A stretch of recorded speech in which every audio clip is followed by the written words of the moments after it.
నమస్తే, welcome to Singari studios. ఈ రోజు మనతో పాటు యాదగిరిగుట్ట మున్సిపల్ చైర్మన్ సుధా హేమేందర్ గౌడ్ గారు మనతో పాటు ఉన్నారు. వారు చైర్మన్ గా అయిన తర్వాత వారు చేసినటువంటి అభివృద్ధి పనులు ఎలా ఉన్నాయి అనేది వారి మాటల్లో అడిగి తెలుసుకుందాం. సార్ నమస్తే. అమ్మ నమస్తే. సార్ ముందుగా చెప్పండి, మీ ఫ్యామిలీ బ్యాక్గ్రౌండ్ ఏంటి? ముందుగా మీ సింగరి స్టూడియోస్ వారికి నా నమస్కారాలు తెలియజేస్తా ఉన్నాం. మేము ముగ్గురం బ్రదర్స్. మా అమ్మగారు నాన్నగారు సాధారణ రైతు కుటుంబంలో పుట్టినవారు. మా కులవృత్తి కళ్ళు గీసి జీవనం సాగించుకునే కులవృత్తి. అందులో పుట్టి ఆ క్రమంలో మా అమ్మ నాన్న మమ్మల్ని మంచిగా వారి స్తోమత తగ్గట్టుగా మమ్మల్ని చదివించడం జరిగింది. ఆ చదివించిన తర్వాత ఒక్కొక్క దాంట్లో అదైనా నేను జర్నలిస్ట్గా, అంతకుముందు ఒక ఫ్యాక్టరీలో కార్మికుడిగా, పొన్నాల లక్ష్మయ్య గారిది ఇక్కడ తిరుమల హెచ్చరీస్ అని ఉంటుంది, అందులో యూనియన్ లీడర్గా అన్ని దఫాలుగా చేసుకుంటూ ఈరోజు ఈ స్థాయి వరకు రావడం జరిగింది. మేము ముగ్గురం అన్నదమ్ములం, 2 సిస్టర్స్ మాకు. అంటే మీరు జర్నలిస్ట్ గా ఉంటూ ఇందులో రాజకీయాల్లోకి రావడానికి గల కారణాలేంటి? అంటే వాస్తవానికి కూడా జర్నలిస్ట్గా దాదాపు 2008 నుండి 2020 వరకు చైర్మన్గా, మా మేడం చైర్మన్గా ఎన్నిక అయ్యేంత వరకు కూడా జర్నలిస్ట్గా జీవనం సాగించడం జరిగింది. అందులో ఉండడం జరిగింది. ఆ తర్వాత అంతకుముందు ఉద్యమకారుడిగా, ఇప్పుడు జర్నలిస్ట్గా. గతంలో 2014లో మేము ఎన్నికల్లో పోటీ చేయడం జరిగింది, ఎంపీటీసీగా ఓడిపోయినాం. ఈసారి మా మేడంకి అవకాశం వచ్చింది. మహిళ అయింది కాన్స్టిట్యున్సీ, ఈ 7వ వార్డు మహిళ కావడంతో ఆ యొక్క అవకాశాన్ని సద్వినియోగం చేసుకుని మా మేడంని ఈసారి కంటెస్ట్ చేస్తే కౌన్సిలర్ గెలిచి చైర్మన్ అవ్వడం జరిగింది. అంటే రాజకీయంగా రావాలనేది ఎప్పటి నుండో ఉండే, రాజకీయంగా మేము ఖచ్చితంగా పొలిటికల్గా ఉండాలనేది. దీనికి ముందు 2011 ఎన్నికల్లో 10 ఎన్నికల్లో మా తమ్ముడు, మా బ్రదర్ యాదగిరిగుట్ట సర్పంచ్గా ఎరుకల అమరేందర్ గౌడ్ సర్పంచ్ కూడా కంటెస్ట్ చేయడం జరిగింది. ఎప్పటి నుండో ఉంది. అంతకుముందు 2006లో మేము వార్డు మెంబర్కి కూడా కంటెస్ట్ చేయడం జరిగింది. ఎంపీటీసీగా 2014లో కంటెస్ట్ చేస్తే ఒక చిన్న స్వల్ప తేడాతో ఓడిపోయాను. మొన్న జరిగిన ఎన్నికల్లో 2020లో మంచి మెజార్టీతో గెలవడం జరిగింది. అదేవిధంగా మా యాదాద్రి లక్ష్మీనరసింహస్వామి ఆశీస్సులు, ఈ 7వ వార్డు ప్రజల ఆశీస్సులు, పెద్దల ఆశీస్సులతో మేము మున్సిపల్ చైర్మన్ కావడం జరిగింది. మేడం మీరు చెప్పండి, ఒక స్త్రీగా ఇంట్లో తన ఫ్యామిలీని చూసుకుంటూ ఆ పనులన్నీ చేసుకుంటూ అక్కడికే వాళ్ళకి సమయం అనేది సరిపోతుంది. సో అలాంటిది మీరు కూడా మీ హస్బెండ్తో కలిసి అంటే ప్రజలకు సేవ చేయాలి అనే ఉద్దేశంతో మీరు ఈరోజు ఒక అడుగు ముందుకేసి చేసే కార్యక్రమాలు, అంటే మీకెందుకు అంత దాంట్లో పాల్గొనాలి అనే ఉత్సాహం ఎందుకు అనిపించింది? మాకు కూడా మా సారు ప్రోత్సాహం ఎక్కువ ఉంటుంది కాబట్టి ఆయనతో పాటు నేను కూడా చేయాలని అనుకున్నాను కాబట్టి చేయగలుగుతున్నాను. మా ఇంట్లో ఫ్యామిలీ కూడా మాకు మంచి సపోర్ట్ చేస్తారు కాబట్టి అన్ని ఏ విషయంలోనైనా, ఏ కార్యక్రమంలో అయినా ప్రజలకు సేవ చేయాలనుకుంటే ముందుకు వెళ్ళిపోతున్నాం. సార్ చెప్పండి, ప్రతి మగవాడి విజయం వెనుక ఒక ఆడది ఉంటుంది అని చెప్పేసి అని అంటూ ఉంటారు. సో మీకు మేడం సపోర్ట్ ఎంతవరకు ఉంటుంది? ఆ సపోర్ట్ ఉండడంతో ఈరోజు తను కౌన్సిలర్గా చైర్మన్ కావడం జరిగింది. ఖచ్చితంగా అంటే ప్రతి మగవాడికి కూడా బయట ఎన్ని సమస్యలున్నా, ఎంత పెద్ద తలమునకలే సమస్యలున్నా తను తట్టుకోగలుగుతాడు. కానీ ఇంటి దగ్గరకు వచ్చినాక ఫ్యామిలీతో చిన్న డిస్టర్బెన్స్ ఉన్నా మగవాడు మనుగడ సాగించలేడు. కాబట్టి నాకు ఇంట్లో ఖచ్చితంగా సంపూర్ణమైన మా మేడం యొక్క సంపూర్ణమైన వారి యొక్క ప్రోద్బలం ఉంది, వారి యొక్క సహకారం ఉంది. దానివల్ల ఖచ్చితంగా రాజకీయాల్లో ముందుకు వెళ్తున్నాం. యాదగిరిగుట్ట మున్సిపల్ చైర్మన్ గా మీరు చేసినటువంటి అభివృద్ధి పనుల గురించి వివరించండి. యాదగిరిగుట్ట మున్సిపల్ చైర్మన్ మా మేడం మున్సిపల్ చైర్మన్ అయిన నుండి ఇప్పటి వరకు దాదాపుగా 25 కోట్ల రూపాయలలో ఒక 23 కోట్ల రూపాయలు TFIDC వర్క్స్ చేయడం జరిగింది. అదేవిధంగా మున్సిపల్ ప్రత్యేకమైన ఫండ్ నుంచి, జనరల్ ఫండ్ నుంచి కానీ, ఇంకా వివిధ ఫండ్ల నుంచి కానీ, శ్మశాన వాటికలు వీటికి అన్నింటికి కూడా ఒక 8 కోట్ల రూపాయలు కూడా ఖర్చు పెట్టడం జరిగింది. మొత్తంగా ఇంకా చేయాల్సిన కార్యక్రమాలు చాలా ఉన్నాయి. మొన్ననే మా గౌరవ ఎమ్మెల్యే గారు, అదేవిధంగా మా జిల్లా మంత్రివర్యులు కోమటిరెడ్డి వెంకటరెడ్డి గారిని, బీర్ల ఐలయ్య గారిని ఇద్దరిని కూడా నిధులు కావాలని కోరడంతో వారు ఇప్పుడు రాష్ట్ర ప్రభుత్వం నుంచి ఇంకొక 2 వారాలలో 25 కోట్ల రూపాయల నిధులు మంజూరు చేయిస్తున్నారు. ఆ నిధులు వస్తే మ్యాక్సిమం యాదగిరిగుట్టలో ఉన్న డ్రైనేజ్ సమస్య అంతా పోయి సీసీ రోడ్లు కూడా మ్యాక్సిమం అయిపోతూ ఉంటాయి. ఆ తర్వాత మౌలిక వసతులు అంటే లైటింగ్ కానీ, వివిధ వాటర్ శానిటేషన్, ఇవన్నీ రెగ్యులర్గా ఉండే పనులే అవన్నీ.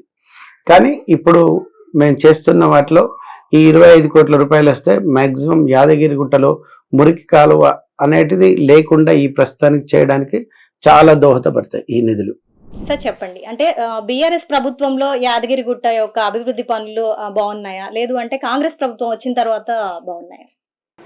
అంటే యాదగిరిగుట్ట పైన అంటారా, కింద మున్సిపాలిటీలో అంటున్నారు? మున్సిపాలిటీ పరంగా అయితే నేను చెప్పిన ఇంతకుముందు నిధులు ఏదైతే ఉన్నాయో 22 కోట్ల రూపాయలు, 23 కోట్ల రూపాయలని అప్పుడు మా ఎన్నికకు ముందు వచ్చినాయి. మా ఎన్నిక అయినాక దాదాపు ఒక 1 ఇయర్కి అట్లా స్టార్ట్ చేసినాం వర్క్లన్నీ. అప్పుడు కూడా వాస్తవానికి కూడా నిధులు అరకొరగానే వచ్చినాయి. దానివల్ల కొంచెం మున్సిపాలిటీని ఇంకా ఫాస్ట్గా అభివృద్ధి చేయలేకపోయినాం. ఇప్పుడు ఉన్న గవర్నమెంట్ కూడా అర్జీ పెట్టినాం, 25 కోట్ల రూపాయలు కూడా శాంక్షన్ వస్తుంది. అవి అప్పుడు చేయలేదని కాదు, కానీ అరకొరగా రావడంతో చేయలేకపోయినాం. ఇప్పుడు ఇబ్బంది లేదు. ఇప్పుడు ఇంకొక 25 crores, అదేవిధంగా ఆయుష్మాన్ అమృత్ కింద 37 కోట్ల రూపాయలు వాటర్కి వచ్చేసింది. యాదగిరిగుట్ట పట్టణ ప్రజల సమస్యలు పూర్తిగా కూడా ప్రాబ్లమ్స్ లేకుండా చేయాలంటే ఈ 25 కోట్లు కాకుండా ఇంకొక 50 కోట్ల రూపాయలు ప్రభుత్వానికి ఆల్రెడీ గౌరవ మా ముఖ్యమంత్రి వర్యులు, అదేవిధంగా గౌరవ మా జిల్లా మంత్రివర్యులు, అదేవిధంగా మా ఆలేరు ఎమ్మెల్యే ప్రభుత్వ బీర్ల ఐలన్న గారిని, మా జిల్లా మంత్రివర్యులు కోమటిరెడ్డి వెంకటరెడ్డి గారిని నిధులు కావాలని కోరడం జరిగింది. మా ఎమ్మెల్యే గారి ఆధ్వర్యంలో మా పాలకవర్గం అంతా కూడా కలిసి వారు కూడా సానుకూలంగా ఉండి మీ మున్సిపల్ బిల్డింగు, రోడ్లు భవనాల శాఖ మంత్రి కాబట్టి ఖచ్చితంగా అన్ని మంజూరు ఇచ్చి మీకు వర్కులు చేయిస్తాను మాట ఇవ్వడం జరిగింది. వారి మాటతో మాకు కూడా సంతోషం అనిపించింది. ఎందుకంటే యాదగిరిగుట్ట పట్టణంలో అన్ని వర్కులు కూడా అయిపోతాయని మాకు చాలా హ్యాపీగా ఉన్నాం. తెలంగాణ ఉద్యమకారుడిగా ఉంటూ తెలంగాణ కోసం చాలా పోరాడారు మీరు. సో మాకు తెలిసినంత వరకు అయితే తెలంగాణ మీద మీకు ఎంత పిచ్చి ఉంది అని అంటే పచ్చబొట్టు వేయించుకునే అంత పిచ్చి ఉంది. సో అలాంటిది అప్పుడు మీరు బీఆర్ఎస్ పార్టీలో ఉండేవారు. సో అలాంటిది ఆల్ ఆఫ్ సడన్ ఎందుకు మీరు కాంగ్రెస్ పార్టీకి రావాల్సి వచ్చింది? అంటే వాస్తవానికి కూడా నేను మొదటి నుండి తెలంగాణ వాదిని. 2001లో ఉద్యమం ప్రారంభమైతే 2003 నుంచి ఉద్యమంలో విరివిగా పోరాడాం, విరివిగా ఉండి తిరిగాం. దాంట్లో ఎటువంటి కార్యాచరణ అయినా ఉదయం 4 గంటలకు లేచి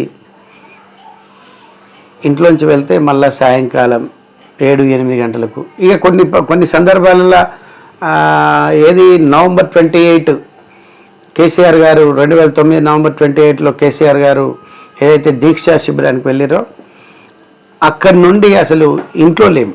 దాదాపుగా ఒక 30-40 డేస్ బైండ్ ఓవర్లు, పోలీస్ స్టేషన్ కేసులు, జైలుకి వెళ్ళడం ఇవన్నీ జరిగినాయి.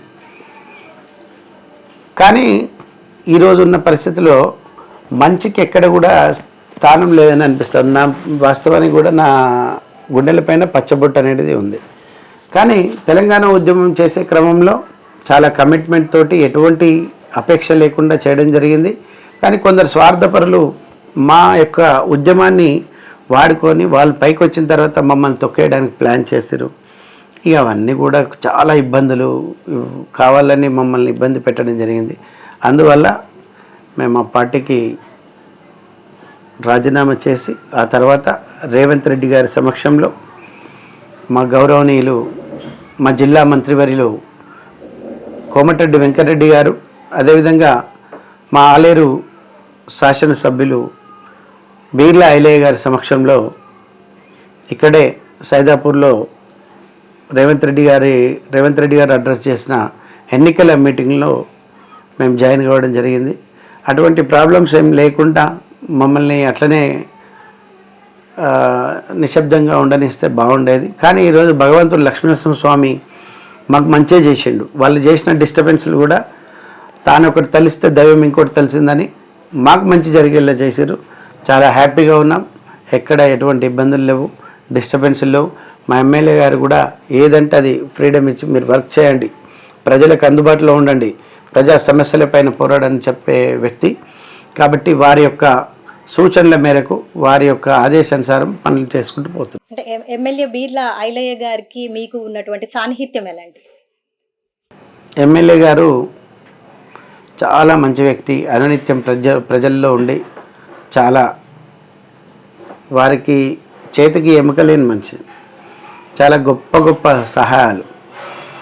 మనం ఒక గ్రామంలో, ఒక వార్డులో, ఒక ఏరియాలో చేయాలంటే చాలా ఇబ్బంది పడే క్రమంలో తాను ఆలేరు కాన్స్టిట్యున్సీ 2,22,000 ఓట్లు ఉన్న ఆలేరు కాన్స్టిట్యున్సీ మొత్తానికి పెద్ద కొడుకై తిరిగి ఈరోజు ఎమ్మెల్యేగా తాను గెలిచి అంతకంటే గతంలో ఎంతైతే తిరిగిండో దానికంటే ఎక్కువ 10 రెట్లు ఎక్కువగా తిరిగి పనిచేస్తున్న వ్యక్తి గౌరవ ఆలేరు శాసనసభ్యులు బీర్లా ఐలయ్య గారు.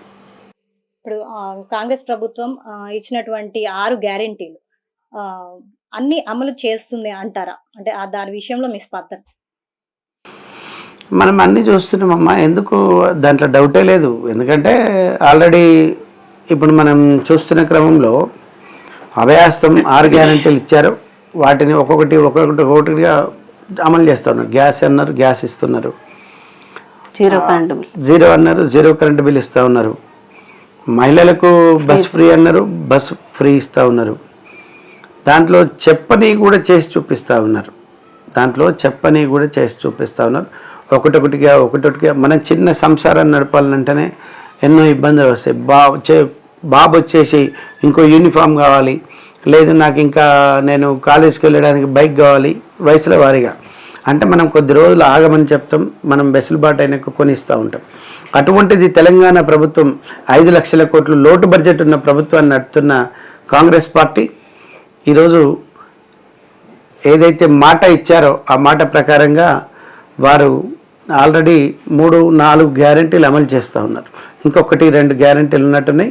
ఆ 1-2 గ్యారెంటీలు కూడా ఖచ్చితంగా అమలు చేసి చూపిస్తారు. అంటే రైతు రుణమాఫీ అనేది వాళ్ళు అనౌన్స్ చేస్తున్నారు, బట్ బయట ప్రజల్లో మాత్రం ఒక గందరగోళ వాతావరణం అయితే చూస్తున్నాం మనం. సో దాని మీద మీ స్పందన? రైతు రుణమాఫీ అనేది గందరగోళం ఏం లేదమ్మా. ఇప్పుడు మొన్ననే కదా వాళ్ళు అనౌన్స్ చేసిరు, ఆగస్టు 15 కల్లా నేను ఇస్తా అని ఆ రోజు సభలో చెప్పిన ముఖ్యమంత్రి, ఆ రోజు టీపీసీసీ ప్రెసిడెంట్, ఈరోజు ముఖ్యమంత్రి గౌరవనీయులు రేవంత్ రెడ్డి గారు తను అనుకున్నట్టుగా చేసి చూపిస్తూ ఉన్నారు. 1,00,000 రూపాయలు మొన్న 2 తారీఖు వరకు పడిపోయినాయి, 28 తారీఖు వరకు పడిపోయినాయి.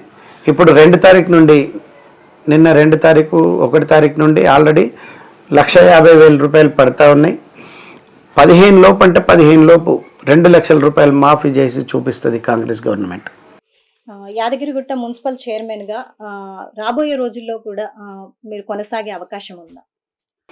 యాదగిరిగుట్ట మున్సిపల్ చైర్మన్గా కొనసాగే అవకాశం ఉందా అంటే వాస్తవానికి కూడా ఈరోజు మేము మున్సిపల్ చైర్మన్గా అయినామంటే మా 7వ వార్డు ప్రజల ఆశీర్వాదం, అదేవిధంగా మమ్మల్ని మున్సిపల్ చైర్మన్గా ఆశీర్వదించిన యాదగిరిగుట్ట ప్రజల ఆశీర్వాదం, మెయిన్గా మా యాదగిరిగుట్ట లక్ష్మీనరసింహస్వామి, విజయవాడ కనకదుర్గమ్మ ఆశీస్సులతోనైనా.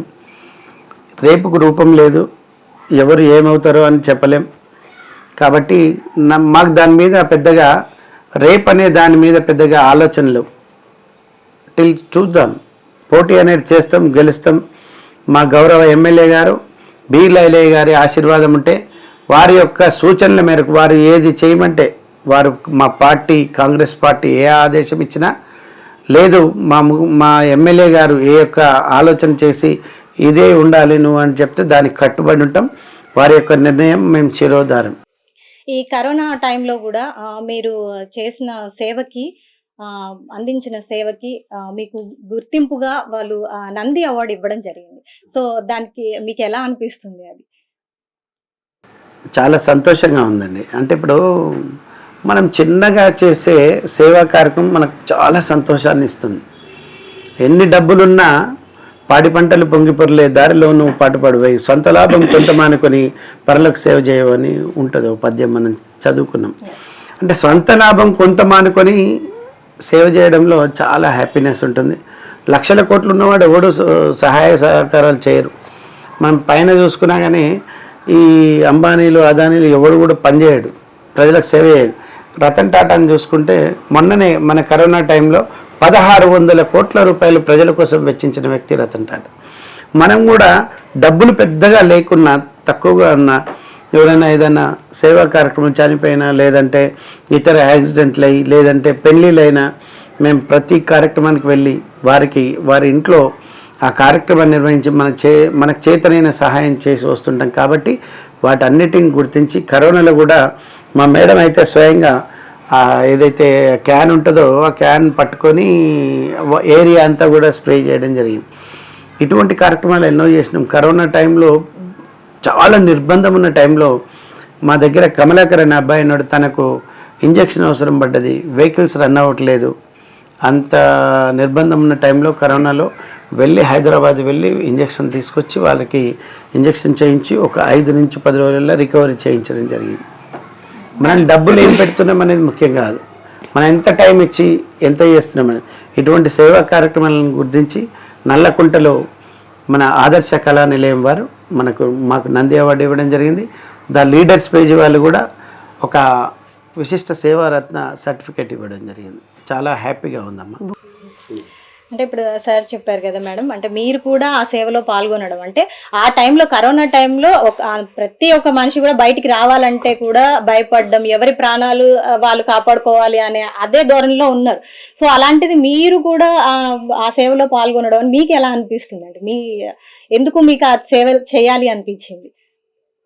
ఎందుకు అంటే ఆ టైంలో ఇప్పుడు కరోనా వచ్చిందని చాలామంది భయపడ్డారు, కానీ మాకు ఆ భయం లేదు.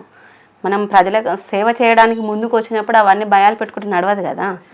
మనకు తోచిన కాడికి మేము అందరికి కూడా అందుబాటులో ఉండి వాళ్ళకి ఏదైతే కూరగాయలు కానీ పండ్లు కానీ మా శక్తి కొద్దీ మేము అందియడం జరిగింది. అంతేకాకుండా కరోనా వచ్చిన వాళ్ళ ఇంటికి వెళ్ళి కూడా మేము వాళ్ళను పరామర్శించి ధైర్యంగా ఉండాలని చెప్పి రావడం జరిగింది. అంతేకాకుండా కరోనా వచ్చి చనిపోతే ఎవరు కూడా దగ్గరికి పోలేని పరిస్థితి. అయినా మేము మా హస్బెండ్ కానీ మేము కానీ వెళ్ళి అక్కడ వాళ్ళ కార్యక్రమం అంతా అయిపోయేంత వరకు కూడా ఉండి వచ్చినాము. కానీ మాకు ఎలాంటి కరోనా కూడా రాలేదు. ఆ శ్రీ లక్ష్మీనరసింహస్వామి ఆశీర్వాదం మా మీద ఉంది కాబట్టి మాకు ఎలాంటి కరోనా రాకుండా కాపాడింది. అంతేకాకుండా మేము మా సార్ కూడా ప్రతి ఒక్కరికి ఎవరికైనా సరే గుట్ట మొత్తంలో కూడా ఎవరికి ఏ ఆపద వచ్చిందన్నా ముందుంటాడు. ముఖ్యంగా మళ్ళీ 7వ వార్డు ప్రజలు మాకు ఓటేసి మమ్మల్ని కౌన్సిలర్ గెలిపించినందుకే చైర్మన్ అయినాం. కాబట్టి వాళ్ళకి ఎప్పటికీ మేము రుణపడి ఉండాలి, వాళ్ళకి సేవలు అందియాలి. కాబట్టి మేము మా 7వ వార్డు ప్రజలను కూడా మేము ప్రత్యేకంగానే చూసుకుంటాము. వాళ్ళకు ఖచ్చితంగా మేము సేవ చేయాలని అనుకుంటాం. రేపు భవిష్యత్తులో కూడా మాకు ఈ అవకాశం ఉన్నా లేకపోయినా మా ఊరి ప్రజలను మేము మాకు శక్తి ఉన్నంత వరకు మేము సేవ చేయాలని అనుకుంటాం. కాకుండా మీరు స్పెషల్గా మీరు స్త్రీల కోసం మహిళల కోసం ఏమైనా ప్రత్యేకంగా ఏమైనా ప్రభుత్వం దృష్టికి తీసుకెళ్ళి ఏమైనా చేయాలి అనుకుంటున్నారా మీరు వారి కోసం? ప్రభుత్వం దృష్టికి అంటే ఆల్రెడీ మన గౌరవ ముఖ్యమంత్రి గారు ఏవైతే ఎలక్షన్ల ముందు 6 గ్యారంటీలు ఇచ్చారో మహిళలకు ముఖ్యంగా కావాల్సింది ఏంది, ఫ్రీ బస్సు పెట్టారు. ఇప్పుడు చాలామంది మహిళలు కూడా ఫ్రీ బస్ ఉండడం వల్ల ఎంతో సంతోషంగా వెళ్ళి అవసరమైతే దేవాలయాలకు కానీ ఇంకెక్కడికైనా ఏదైనా అర్జెంటు పని ఉన్నా కానీ అందరూ కూడా సంతోషంతో వెళ్ళి రాగలుగుతారు. అలాగే ఇంకా కూడా మా గౌరవ ఎమ్మెల్యే మా బీర్లా ఐలన్న గారు కూడా మహిళలంటే చాలా గౌరవం ఉంటుంది కాబట్టి ఆయన కూడా మహిళలకు ఏదైనా చేయాలనే ఆలోచన చేస్తారు. మేము కూడా మా వంతుగా ఏదైనా చేయాలి అనే ఆలోచన ఉన్నప్పుడు మా గౌరవ ఎమ్మెల్యే గారికి మేము విన్నవించుకుంటాము. తప్పకుండా ఏదైనా చేయాలని అనుకుంటాం. ఇప్పుడు మట్టుకైతే ఇంకా అవకాశం అయితే రాలేదు. ఇప్పుడు ఎందుకంటే 8 నెలలే అవుతుంది ప్రభుత్వం వచ్చి కాబట్టి ఆల్రెడీ మహిళలకు గ్యాస్ మెయిన్ మనకి ఇంట్లో గ్యాస్ ఆల్రెడీ 0 కరెంటు బిల్లు ఇవన్నీ మహిళలకే చేసినట్టు. ఎందుకంటే మహిళలే ఆలోచిస్తారు కదా గ్యాస్ కోసమైనా ఇప్పుడు కరెంటు బిల్ అంటే ఫ్రీ వస్తుందంటే మనం ఎంత వాడుకోవాలి, ఎంత చేయాలనేది మహిళల చేతుల్లోనే ఉంటుంది. ఇప్పుడు వాళ్ళైతే మగవాళ్ళు ఎప్పుడు వాళ్ళు బయటకు పోతారు వస్తారు చూసుకోరు, ఇవన్నీ మహిళల చేతుల్లో ఉంటాయి. కానీ చాలామందికి జీరో కరెంటు బిల్లు యూజ్ అవుతుంది, దానివల్ల చాలా హ్యాపీగా ఫీల్ అవుతారు మహిళలందరూ కూడా. ఇక అంతకంటే ఎక్కువ ఇంకేముంటుందండి. ఇప్పుడు కూడా మళ్ళీ మహిళా సంఘాలకు కూడా కొన్ని అవకాశాలు కల్పిస్తుంది. ఏంటిదంటే ఇప్పుడే మొన్ననే రీసెంట్గా మా ఆఫీస్లో కూడా మెప్మా వాళ్ళ ఆర్పి వాళ్ళతోటి మీటింగ్ జరిగింది. అందులో కూడా మహిళలకు ఒక 19 షాపులు కేటాయించారు.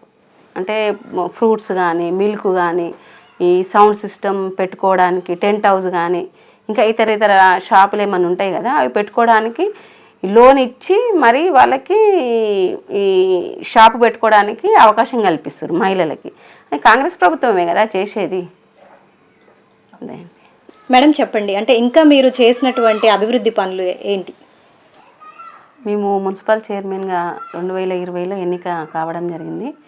2020 నుంచి కూడా ఈ రోజు వరకు కూడా మేము అనేక అభివృద్ధి పనులు చేసుకున్నాం. మా పాలకవర్గం తరపునైనా మేమైనా అందరం కలిసికట్టుగా మా పాలకవర్గం కూడా మంచి సపోర్టు చేసినందున మేము యాదగిరిగుట్ట మున్సిపాలిటీలో సీసీలు కానీ, డ్రైనేజీలు కానీ, పార్కులు కానీ, శ్మశాన వాటికలు కానీ, ఇవి పబ్లిక్ టాయిలెట్స్ కానీ, అలాగే ఓపెన్ జిమ్లు కానీ, ఏదైనా సరే అందరం కలిసి ఇప్పటివరకు చాలా అభివృద్ధి చేసుకున్నాం. కానీ ఇంకా చాలా ఉంది అభివృద్ధి చేయాల్సింది. కాబట్టి ఇప్పుడున్న మన కాంగ్రెస్ ఎమ్మెల్యే బి లైలన్న గారు తప్పకుండా మంచి సహకారం ఇస్తున్నారు.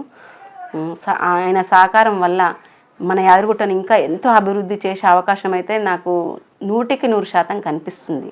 ఎందుకంటే ఎమ్మెల్యే గారికి యాదగిరిగుట్ట అనేది ఒక ప్రత్యేకమైన దృష్టి, ఆయన దృష్టి ఎప్పుడు యాదగిరిగుట్టలా ఉంటుంది. కాబట్టి ఆయన తప్పకుండా చేస్తారు.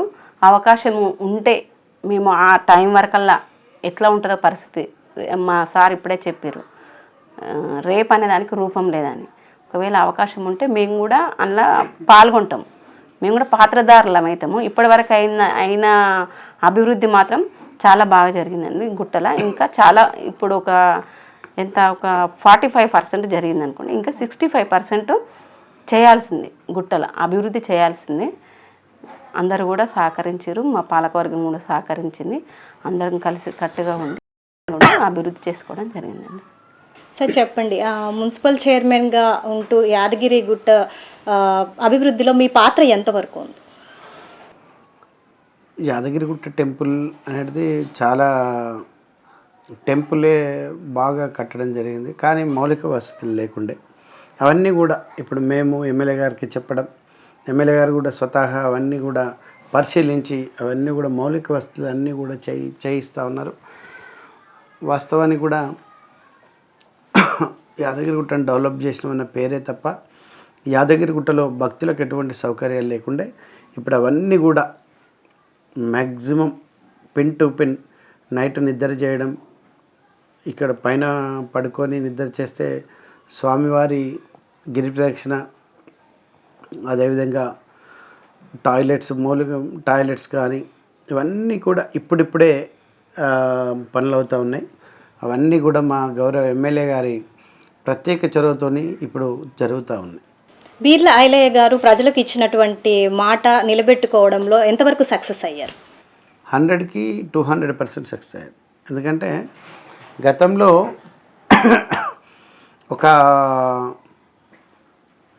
4.5 సంవత్సరాల నుండి ఆయన చేసిన సేవ కంటే కూడా ఎక్కువ ఈ 8 నెలల కాలంలో అంత వెరివిగా ప్రజల్లోకి వెళ్ళిపోయి అసలు తాను ఏ రోజు తింటుండు, ఏ రోజు ఉంటుండు. ఇప్పుడు కూడా వాస్తవానికి మీరు అంతా కూడా అక్కడ రావడం జరిగింది.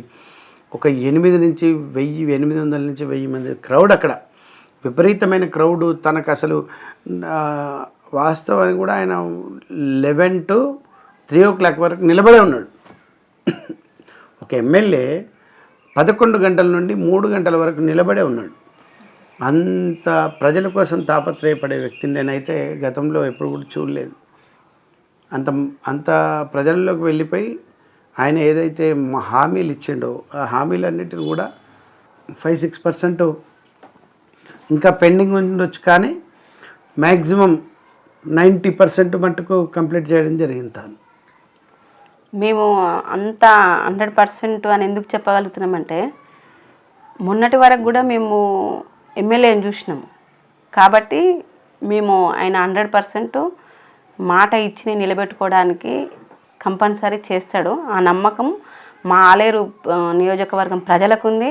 మా యాదగిరిగుట్టకు సంబంధించిన పట్టణ ప్రజలందరికీ కూడా కంపల్సరీ ఐలన్న అనే వ్యక్తి మంచి వ్యక్తి, ఆయన ఏవైతే హామీలు ఇచ్చినో అవి తప్పకుండా నెరవేరుస్తాడనే నమ్మకం మాత్రం ప్రజలందరికీ కూడా ఉన్నది. మళ్ళీ ఇంకొకటి ఏంటంటే ఇప్పుడు మా ఎమ్మెల్యే గారు ప్రభుత్వ విప్పు కదా, ఓన్లీ తన నియోజకవర్గం గురించే కాకుండా స్టేట్ మొత్తం గురించి కూడా చాలా ఆలోచించి మొన్ననే రీసెంట్గా ఎండోమెంట్ మీద ఆయనకు అవకాశం వస్తే అన్ని గుళ్ళ గురించి మాట్లాడి అక్కడ అర్చకులకు ఏ బాధలు ఉన్నాయి అనేది తీసుకొని ఆయన అసెంబ్లీలో చర్చించడం కూడా మీరు కూడా చూస్తుండొచ్చు ఆ వీడియో. అంటే ఆయన అంత మంచి ఆలోచన చేస్తున్నాడు కాబట్టి మాకు ఒక మంచి ఎమ్మెల్యే దొరికిందనే సంతోషం మాత్రం 100% మేము చెప్పగలుగుతామండి. అంటే ఇప్పుడు మనం ఇంటర్వ్యూ చేస్తుంటే కూడా ఇన్నిసార్లు కరెంటు పోయింది. సో ఈ విషయంలో కాంగ్రెస్ ఫెయిల్ అయినట్టే కదా. ఇక పాస్ ముచ్చట పక్కన పెడితే ఒక 2 నిమిషాలు కరెంటు పోతే ప్రపంచం ఏమైనా అయిపోతుందా అమ్మ? 2 నిమిషాలు, ఒక గంట సేపు కరెంటు పోయిందనుకో ప్రజల జీవనశైలి ఏమైనా మారుతుందా? కాకపోతే ఇంతకుముందు వచ్చింది ఇప్పుడు రాలేడుది అనేది ఒక చిన్న అది ఉన్నది. ఇంతకుముందు కూడా కరెంటు పోయేది. ఇప్పుడు పిల్లాడు బాగా చదువుతున్నావు రా అంటే మనకే అనిపిస్తుంది, వాడు 35 నుంచి 40 మార్కులు తెచ్చుకున్నా మంచిగానే తెచ్చుకున్నా అనిపిస్తుంది. వాడు ఏం చదువుతాడు మనం అనుకున్నప్పుడు వాడు 85 మార్కులు తెచ్చుకున్నా ఎందుకు వీడు 95 తెచ్చుకోవాలని మనకు ఒకటి ఉంటుంది అన్నట్టు ఆలోచన. కరెంటు 2 నిమిషాలు 2 గంటలు పోవడంతో ప్రపంచం ఏం ఆగిపోదు, ప్రపంచం ఏం మునిగిపోదు. కాకపోతే కొంచెం అక్కడ ఏదైనా డిస్కంల దగ్గర ఇన్ అవుట్ ఏదైనా ప్రాబ్లం ఉన్నది, లేదంటే ఇక్కడ లోకల్లో మనం ఇంటర్వ్యూ చేస్తుంటే పోయిందంటే లోకల్లో ఏదైనా చిన్న మైనర్ రిపేర్స్ ఉంటే వేస్తూ ఉంటే పడిపోతూ ఉంటుంది. ట్రాన్స్ఫర్ కిందిగా మనం ఆలోచన చేస్తూ ఉంటే పడిపోతూ ఉంటాం. అటువంటిది ఏదైనా ఇబ్బంది ఉంటే ఉండొచ్చు. అది చిన్న సమస్య, అది పెద్ద సమస్యనే కాదు. దాన్ని ప్రతిపక్షాలన్నీ కూడా భూతద్దంలో పెట్టి చూపిస్తూ ఉన్నారు. ఆ 2 నిమిషాలు 3 నిమిషాలు పోతే మనకి ఇబ్బంది జరిగింది ఏం లేదు, అటువంటిది ఏమి ఉండదు. కరెంటు పోవడం వల్ల దాంతో ఏమి ఇబ్బంది ఉండదు. జిల్లా మంత్రి కోమటిరెడ్డి వెంకటరెడ్డి స్థానిక ఎమ్మెల్యే బీర్ల ఐలయ్య గారు మున్సిపాలిటీ అభివృద్ధికి ఎలాంటి సహకారాన్ని అందించారు? అది మా మేడం చెప్తారు. ఎందుకంటే ఎమ్మెల్యే గారు వచ్చిన దగ్గర నుంచి ఇప్పుడు మున్సిపాలిటీ మీద దాదాపుగా 2-3 సార్లు అందరినీ పిలిపించి ఏఈలను డిఈలను ఆర్ఎన్బి వాళ్ళను అందరిని పిలిపించి దాని యొక్క స్వరూపం ఎట్లా ఉంది ఏం కథ అని కూర్చోబెట్టి వారితోని సలహాలు సూచనలు వారికి ఉన్న అనుభవాన్ని కూడా తీసుకొని ఏ విధంగా ముందుకు పోవాలని మొన్ననే ప్లాన్డ్గా 2 టైమ్స్ ఇప్పటి వరకు 2-3 టైమ్స్ ఇప్పుడు మన యాదగిరిగుట్ట ఆలేరు 2 మున్సిపాలిటీలు ఉంటాయి ఆలేరు కాన్స్టిట్యున్సీకి. కాబట్టి వీళ్ళందరితో కూర్చోబెట్టి చర్చించి ఏ విధంగా ముందుకు పోతే బాగుంటుందని మా బీర్ల ఐలయ్య గారు చేయడం జరిగింది. అదేవిధంగా జిల్లా మంత్రి గారు కూడా ఇప్పుడు ఉన్న మన 12 మున్సిపాలిటీలు మొత్తం 12 మున్సిపాలిటీలను కూడా కూర్చోబెట్టి వారిని ఎట్లా చేస్తే మున్సిపాలిటీలన్నీ బాగుపడతాయి, నల్గొండతో పాటు యాదగిరిగుట్ట ఆలేరు చౌటుప్పల్ భువనగిరి ఇవన్నిటిని ఉమ్మోత్కూరు ఆత్మకూరు ఇవన్నీ మున్సిపాలిటీని ఎట్లా చేయాలి, పోచంపల్లి చిట్యాల నల్గొండ సూర్యాపేట ఇవన్నిటిని ఎట్లా చేయాలని తను కూడా మంత్రి గారు కూడా మొన్ననే మొత్తం చైర్మన్లందరినీ కూడా పిలిపించి మాట్లాడడం జరిగింది. వారు కూడా వారి యొక్క పూర్తి సహాయ సహకారాలు అందిస్తామని తెలియజేయడం జరిగింది.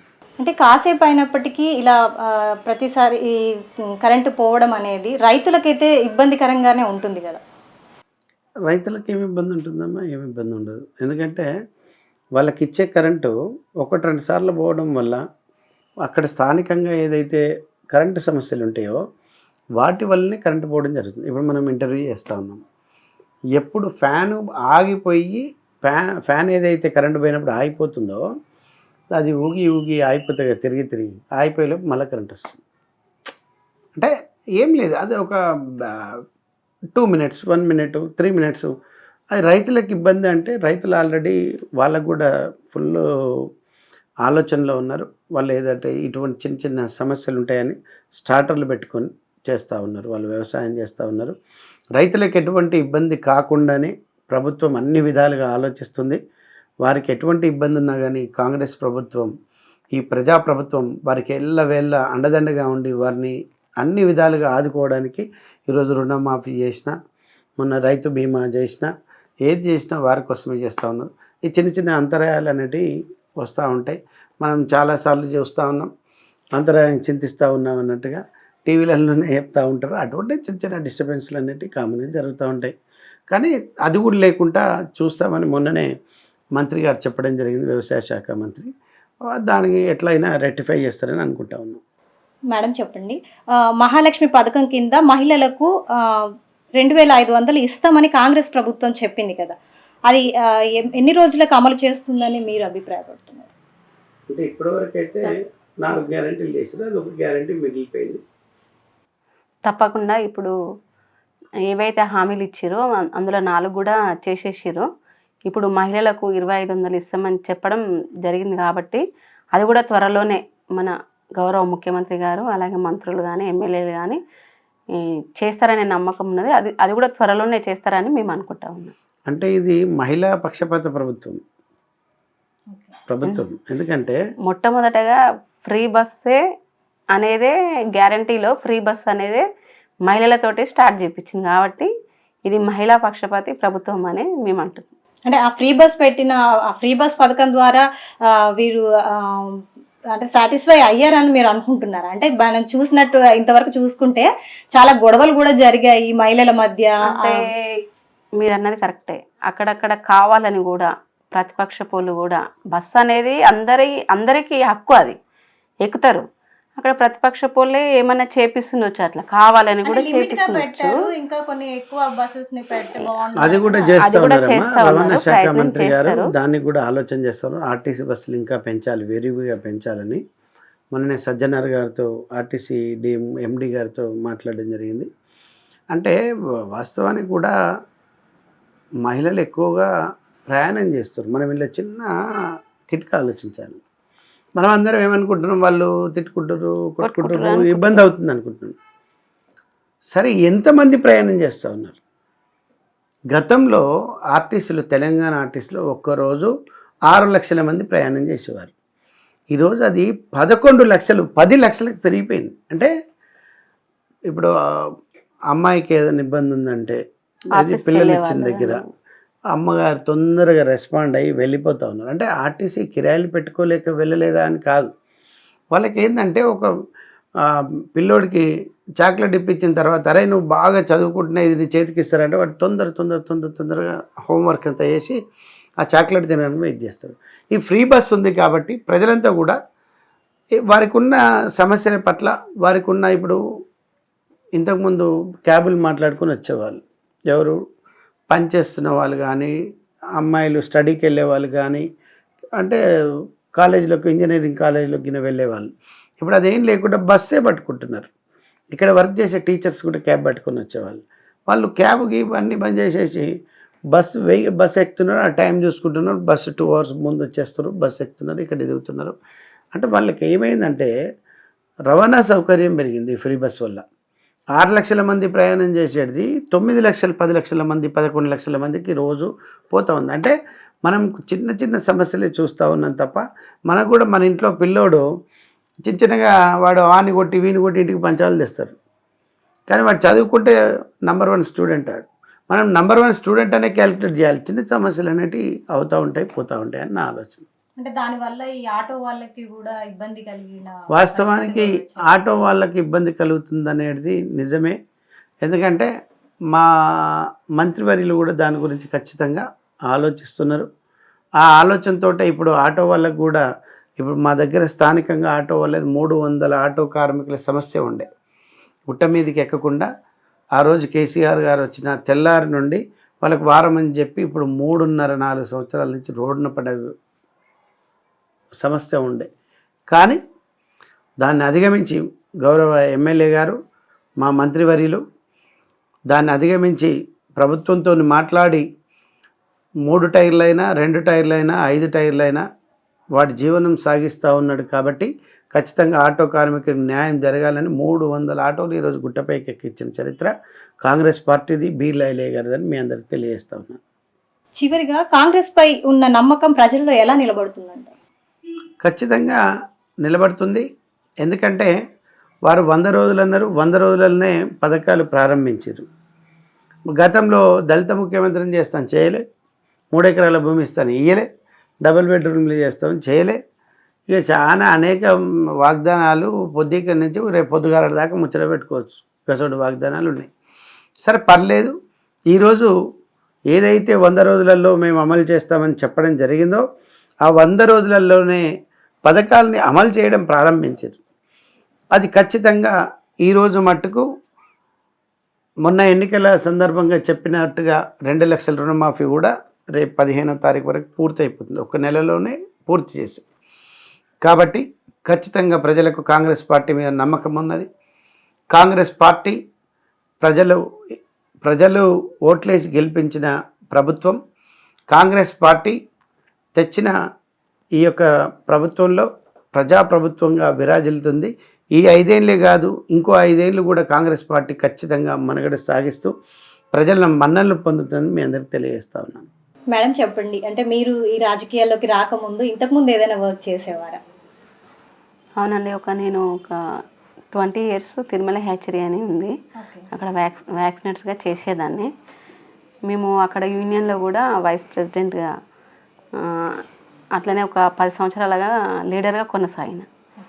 కాబట్టి నాకు కొంచెం ఈ అవగాహన అనేది మా సార్తో పాటు ఈ అవగాహన ఉంది కాబట్టి ఈరోజు ఈ చైర్మన్గా కొనసాగడం జరుగుతుంది. అంటే మీకు ఒక ఫౌండేషన్ కూడా ఉంది అని కూడా అన్నారు కదా, సో దాని గురించి. అవునండి, అది మనం ఫౌండేషన్ అండి, 2015లో స్థాపించడం జరిగింది. దానికి మేమే చైర్మన్, సెక్రటరీ.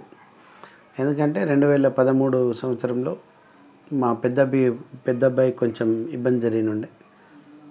ఆ ఇబ్బందులు బయట ఇంకా వ్యక్తులకు జరగకూడదు, మనం కూడా ఏదో ఒకటి చేయాలన్న చిన్న ఆలోచనతోటి ఏర్పడ్డదే మనం ఫౌండేషన్. కానీ మన శక్తి సరిపోవట్లేదు. ఏమున్నా ఇప్పటివరకు 15-20 మందితో చేయించడం జరిగింది మాతో పాటు. నా సంకల్పం ఏంటంటే ఒక 10,000 మందిని ఆర్గన్ డొనేషన్ చేయించాలి. ఎందుకంటే ఒక మనిషి చనిపోయినప్పుడు తన అవయవాలతో ఇంకో 9 మంది మనుషులు 6 గంటల్లోపు తన అవయవాలు తీసుకుంటే కనీసం 9 మంది మనుషులకు హార్టు, ఐసు, టంగు, లివరు, కిడ్నీ ఇవన్నీ 9 మంది మనుషులకు బ్రతికించడానికి అవకాశం ఉంటుంది. కాబట్టి మన దగ్గర చాలా తక్కువగా ఉంది ఆర్గన్ డొనేషన్ అనేది. అంటే దానిపైన పూర్తి అవగాహన ఎవరికి లేకుండా పోయింది. అమెరికా, స్పెయిన్, బ్రిటన్ దేశాలలో 88% ఆర్గన్ డొనేషన్. అంటే ఎవరు చనిపోయినా కానీ తన యొక్క అవయవాల్ని ఆర్గన్ డొనేట్ చేసి చనిపోతారు. దానివల్ల ఏమవుతుందంటే ఇంకా ఎవరైతే ఇంకో 5 నుంచి 6 మంది చనిపోతుంటారో వారికి ఈ ఆర్గన్స్ తోటి వారు జీవనం సాగిస్తూ ఉంటారు, మరణాల రేటు తగ్గుతూ ఉంటుంది. కాబట్టి అదే మన దగ్గర మన భారతదేశంలో చూస్తే అది 22% ఉంది. 88% ఎక్కడ, 22% ఎక్కడ. అది కూడా కేరళ రాష్ట్రంలో మాత్రమే దానికి బాగా విరివిగా ఆర్గన్ డొనేషన్ చేస్తూ ఉంటారు. మన స్టేట్లో ఇంకా చేయాల్సిన అవసరం ఉంది. ఈ ఆగస్టు 13 ఆర్గన్ డొనేషన్ డే. ఈ ఆగస్టు 13 వస్తే మేము దాదాపుగా 8 సంవత్సరాలు పూర్తయి 9వ సంవత్సరాలు అడుగు పెడతాం మా ఆర్గన్ డొనేషన్ చేసి. అంటే మీ ఫ్యామిలీ మెంబర్స్ అంతా చేశారు? ఫ్యామిలీ మెంబర్స్ మొత్తం కూడా నా 2 పిల్లలు, మేమిద్దరము, మాతో పాటుగా ఇంకొక 16 మంది, అంటే మొత్తం 20 మంది ఆర్గన్ డొనేషన్ చేయడం జరిగింది. దానివల్ల ఏం జరుగుతుందంటే మన తదనంతరం మన ఆర్గన్స్ ఇంకోరికి వెళ్తునిస్తాయి, ఇంకో కంటితోని ప్రపంచాన్ని చూస్తాయి, ఇంకో గుండెతోని ఇంకో గుండె మాట్లాడుతుంది.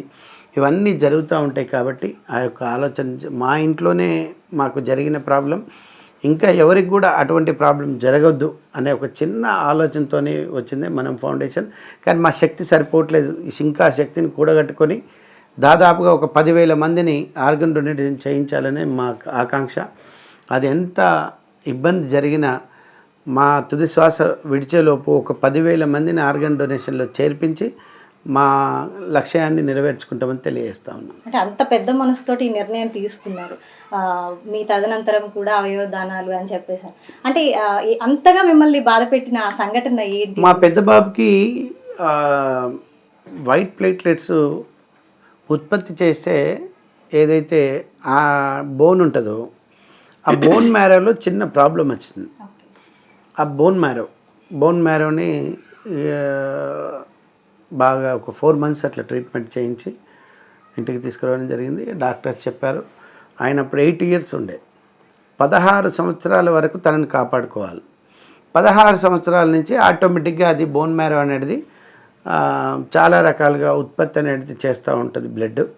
కాబట్టి మీకు ఇక ఇబ్బంది అనేది ఉండదు అని చెప్పారు. ఇప్పుడు మా బాబు 20 years ఉన్నాడు, ఎటువంటి ప్రాబ్లం లేకుండా అన్నీ ఏ ఇబ్బందులు లేకుండా ఆరోగ్యంగా ఉన్నాడు. అంటే చిన్న ప్రాబ్లం అది, మనం తొందరగా ఐడెంటిఫై చేసినాం కాబట్టి ఏం కాలేదు.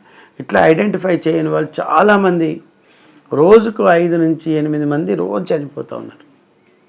తలసేమియా అని, ప్లాస్టిక్ ఎనిమియా అని, అదని ఇదని. కానీ మనం తల్లిదండ్రులు కూడా కొంచెం పిల్లలతో ఎక్కువ ఉండకపోవడం, వాళ్ళు స్టడీకి వెళ్ళడం, మనం పనికి వెళ్ళడం ఇట్లాంటివి ఉంటాయి. కాబట్టి వాటి వల్ల పిల్లల్ని సరిగా అంటే పట్టించుకోకపోవడంతో మరణాలు ఎక్కువగా సంభవిస్తూ ఉన్నాయి.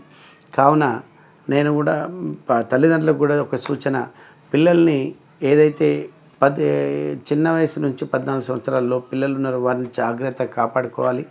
కాపాడుకుంటేనే రేపు మన పిల్లల్ని మనం భవిష్యత్తులో మంచిగా చూసుకుంటామని తెలియజేస్తా ఉన్నాను. Thank you so much sir. మీ విలువైన సమయాన్ని మాకు కేటాయించారు. మున్సిపల్ చైర్మన్గా ఉంటూ రాజకీయాల్లో మీరు చేసే అభివృద్ధి పనులు కాకుండా పర్సనల్గా కూడా మీరు ఎన్నో సేవల్ని అందించారు కరోనా టైంలో కానివ్వండి. సో అది కాకుండా మీ ఫౌండేషన్ తరఫున కూడా మీరు ఆర్గన్ డొనేషన్ అనేది సో చాలా అద్భుతంగా అనిపిస్తుంది నాకైతే నిజంగా. So thank you so much sir. మీరు ఇలాంటి సేవలే అందరికీ ప్రజలకి అందించాలి ముందు ముందు అని చెప్పేసి అని మేము మా ఛానల్ తరఫు నుంచి కోరుకుంటున్నాను. థ్యాంక్ యూ అమ్మా. నేను ఈ సింగరి స్టూడియో నుండి తెలియజేసేది ఏంటంటే, సింగరి ప్రేక్షకులకు మనం జీవించి ఉండగా అనేక సమస్యలతో సతమతమై ఉంటాం. కాబట్టి మన తదనంతరం మన కళ్ళు వేరే మనుషులను చూడాలి, వేరే ప్రపంచాన్ని చూడాలి, మన గుండె ఇంకో గుండెతో మాట్లాడాలంటే అన్ని దానాల కన్నా అవయవ దానం విన్న మీరు కూడా మీ యొక్క అవయవాల్ని డొనేట్ చేసి ప్రతి ఒక్కరికి వేరొకరికి మన అవయవదానం అనేది ఒక మనిషి చేసే అవయవదానం 9 మందికి ఉపయోగపడుతుంది. కాబట్టి మనం ఒకరం మన తదనంతరం ఇంకో 9 మందితో ప్రపంచం మీద ఉన్న ఇంకో మనిషితో మాట్లాడించే అవకాశం ఇవ్వాలని కోరుకుంటా ఉన్నాను. మీ సుధా హేమేందర్ గౌడ్, యాదాద్రి మున్సిపల్ చైర్పర్సన్.